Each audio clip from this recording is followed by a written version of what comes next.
your tires. One of the most important parts of your car, but can you detail them? It's a simple process, but there are some tips and tricks in order to get them absolutely looking their best and have that last the longest. This is how to detail your tires the GYEON way. So why are we choosing a dedicated tire cleaner over an APC? Well, not all APCs or all-purpose cleaners have the same surfactants and detergents in them, and some might actually be too aggressive to use on your tires, leading them to dry rot more quickly. Also, a dedicated tire cleaner is going to be ready to use in the bottle when you get it, versus an APC you typically have to dilute, so you don't have to deal with 1 to 5 or 1 to 15 or whatever.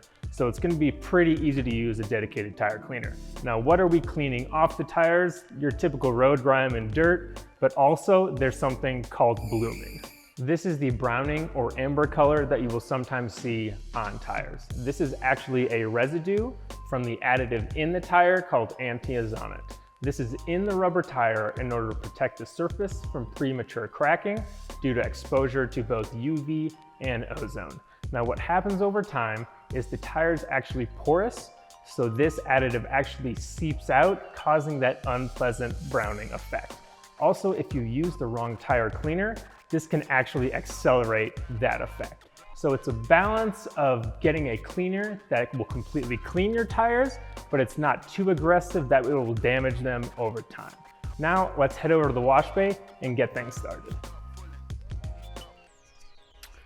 So as you can see here, the tires on the Subaru, well, they're dirty. We actually just had some snow here in Denver, so they need to be cleaned. And to do that, we're gonna use a combination of GYEON tire cleaner with the GYEON tire brush.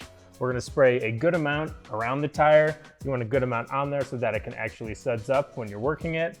And then we're gonna agitate it with the GYEON tire brush. And the way we're actually gonna tell if the tire is completely clean is gonna be, we're gonna actually look at the suds and see what color they are. If it's brown or tan, that means you are still pulling contaminants off the tire as well as removing that blooming that we've talked about. And we're gonna keep doing that. We're actually gonna rinse the tire off after each agitation, and then we're gonna keep repeating the process over and over until those suds are white. That tells us that everything has been removed from the tire and that we will have a good bonding surface for the tire protectant that we will put on later. So let's go ahead and get started.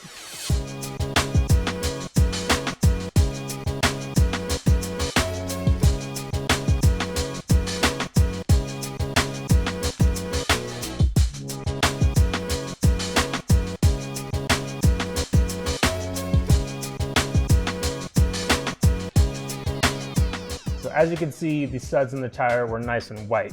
It's now nice and clean, so when you put our tire protectant on, it's gonna have a nice surface to bond to. It did take a couple times to get there, and not every tire is gonna be the same. If a tire is really dirty, it might take multiple like this one, and if a tire is properly maintained with the protectant, it might just take one. But now we're gonna clean the rest of the car, and we'll catch up with you guys in the studio.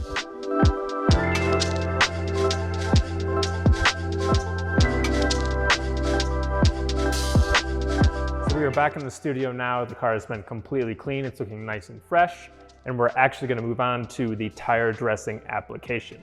For this specific car, we have chose Q2 tire. This is gonna be a cool product because it actually is infused with SiO2. And for the application process, we're doing something a little unique. We're actually gonna use a heat gun. Now, we're gonna heat the tire up before we apply the dressing onto it. What this does is it opens the pores of the rubber, allowing the product to penetrate deeper in there. It gives us longer lasting results. It'll make the finish more of a satin look, more of that factory fresh look that we all like. And it's gonna be pretty easy to do. We're not getting the tire hot, we're just getting it warm. So let's go ahead and get that started.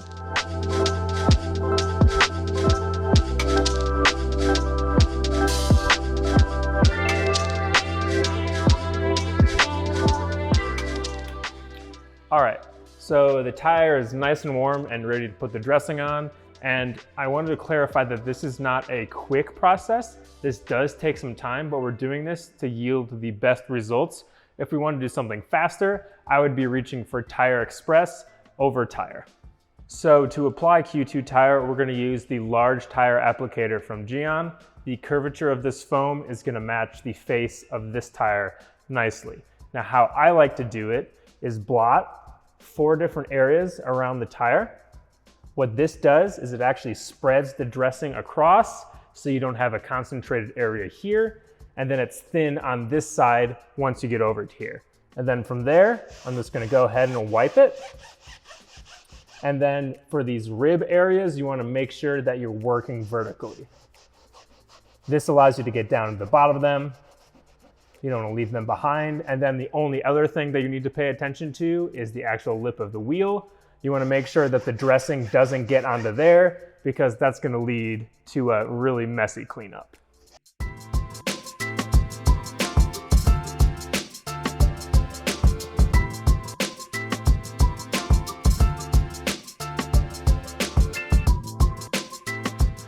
Okay, so the dressing is on there, but you can tell it still has a little bit of a sheen. We recommend letting tires sit on the rubber surface as long as you can before you take it out of the garage. Maybe you're doing this the night before you're driving it. Allowing the product to sit on there will allow it to penetrate deep into the rubber, and this will prevent it from slinging onto the fender and give us that factory satin look that we all desire. This product should last 4 to 5 washes when applied properly.